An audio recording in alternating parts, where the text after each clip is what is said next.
So you wake up one morning feeling pretty good, following your recovery schedule, everything seems like it's going right, and then bam, you have a slip up. What do you do next? Stick around and listen.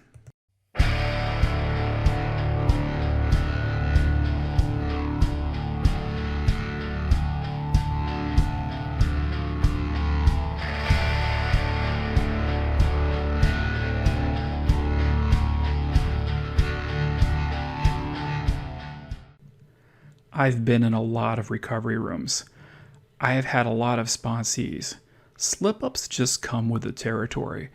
And the reason why is because when you're new to program, you have a vague sense of addiction and maybe you've read some recovery materials.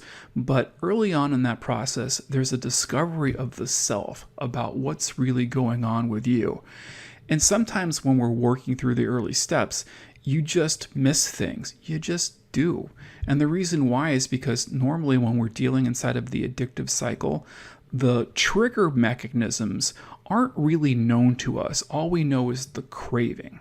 So you're probably not cataloging all of your triggers as you're experiencing them. Rather, you come across them, especially when you're inside of the recovery space. So as you start to make these discoveries, what tends to happen is that the craving comes on so fast that you just can't even put any sort of cognitive distance between you and the pull that's happening. And then you have the slip up. Well, what's best to happen is try to early on identify what those triggers are and then be able to strategically build routines around these things that will better guide you from falling down into the craving and then acting out. So how do you do that? Well, let's go back to the slip up. You have to be like an investigator.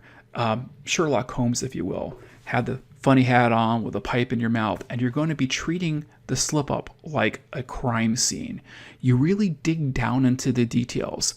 Where were you? What was going on?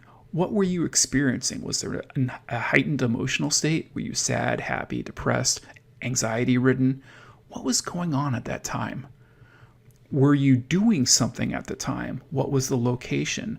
Were there any sights or smells? Did you have an obvious triggering event, or was something a little bit more subtle? All of these have answers, and if you sit back and you dig in and really think about it, you're going to pick up something. And what you're probably going to notice is that there was a trend to this. In other words, it may have happened in the past, and it may actually jar a memory for you that, you know what, I actually have done this before. It doesn't take much. Once you go through your sexual experience, dopamine gets released, and the imprinting of all the things that happen around you, the times, the places, the sensations, the smells, everything gets recorded inside of your mind. You may not be conscious of it, but it's there. And every single one of those things have to be documented so that you know what is a potential trigger and know what to do next, because there should be a strategy involved. Once you identified a trigger, it's going to go in that middle circle. And incidentally, while we're talking about this, in the recovery space, the reason why so many slip-ups happen is because people that are new to program, they don't have a sense of all these triggers. Usually that middle circle, when we first do it, it's very light, but I guarantee you, within 1 year's period of time, that thing's going to be populated. There'll be lots of things you hadn't even thought of or discovered. You just trip up on them later on. You're just like, oh, wow, man, that was a triggering event. It's all discovery, which is why it's really important that you not just let the slip up go by the wayside. You cannot let shame or ego be the thing that pushes us away. Immediately go in and look at it. Now, a second thing that could help you out here is go find either a recovery partner, or if you have a 12-step program, get your sponsor, or if you're on the phone and talk to them. Have a conversation about what just happened, and don't be shy about it. The last thing you can do is be shy about this. You really want to step up and have the conversation about what exactly was going on.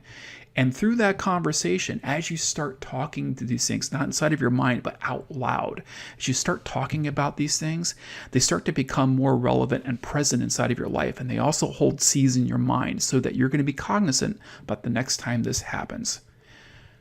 Please stay on that road to recovery. Like, share, and subscribe. I make no money off of this channel. This is all about giving back to my fellow porn addicts and people who are struggling and just trying to make it through. If you can stay with me, if you can stay with program, you will find yourself better off and in a better recovery space and headspace. Thank you for listening, and please stay on that road to recovery.